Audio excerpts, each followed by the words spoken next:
Now, you were talking about this mother, Brooke.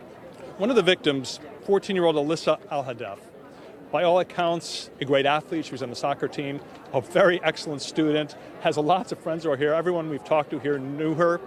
And her mother, Lori, is obviously a very grief-stricken mother. She has two younger sons.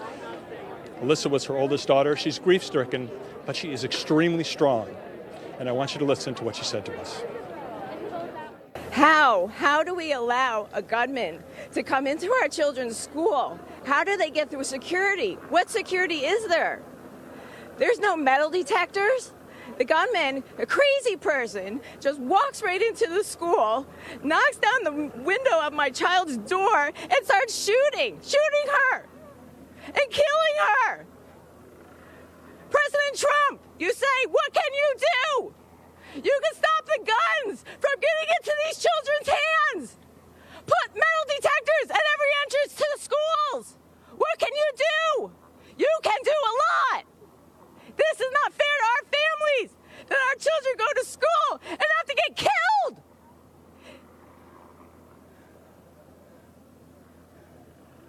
I just spent the last 2 hours putting the burial arrangements for my daughter's funeral, who's 14. President Trump, please do something. Do something. Action! We need it now! These kids need safety now! May Alyssa and the 16 other victims rest in peace. Brooke?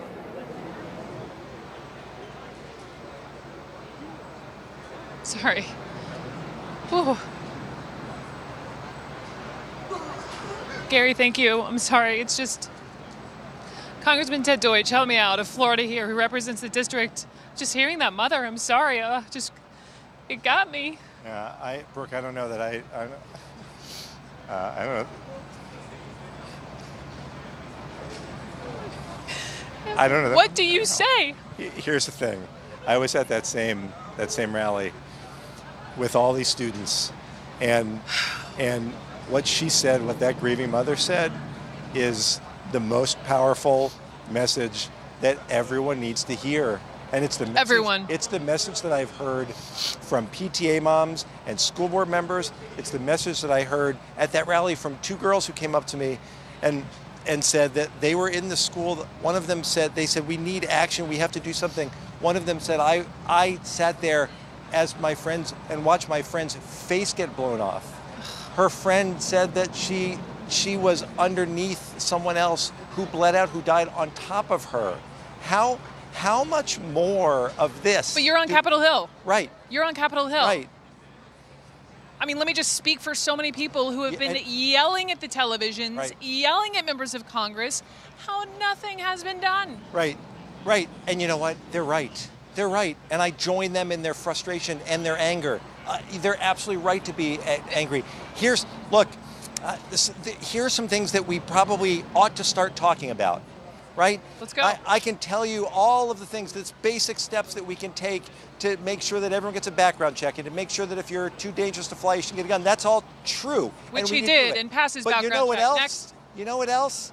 You know what kind of gun this gunman used? An AR-15 style weapon. You know what kind of gun is always used in these? An AR-15 assault rifle. What are you going to do about it? It's a weapon that's made to kill the maximum number of people. What are you going to do about it?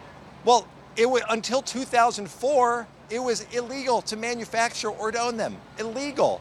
And that didn't come from crazy left-wing liberals. President Reagan thought that might help dry up the scourge of these guns that wreak so much havoc. I don't understand why in this discussion that we're having, why we advocate for the simple things without any response from my colleague. The speaker will not bring up a single bill for debate. We have to focus on the big things, like making sure that guns that are made to kill the maximum number of people cannot be used that way. The speaker today really honed in on mental illness, which is absolutely germane to the conversation. And I'm 100%. not dismissing that, but I just in reading everything that I have from Republicans, mental health, mental illness, reading it in a Trump tweet today. I mean, you have this mother screaming at the president, who did take time today to try to be the consoler in chief and spoke directly to the camera to try to talk to kids that he wants to make them safe. But I heard no how. I heard no specifics. I heard no mention of gun laws. Right. Which makes this mother angry. And she is right, and everyone is right to be angry. The fact is, we have to deal with the mental health crisis in our country. We must. I don't want to demonize people with mental illness and make this all about them. We have to provide access to treatment and care for people with mental illness. That's true. But the fact is... How many more shootings is it going to take for your colleagues to Brooke, get it together and fix Brooke, this?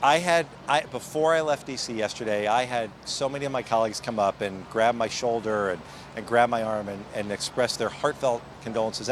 Which is lovely. It's lovely, and I believe them. And today they were going to have a moment of silence on the House floor. But you shouldn't have to have something like this happen in your own district to people that you know and care about and represent for it to matter to them. It's not political. It is not politicizing this issue to talk about ending gun violence. The only people who are politicizing this issue are the people who are looking for reasons not to have the conversation.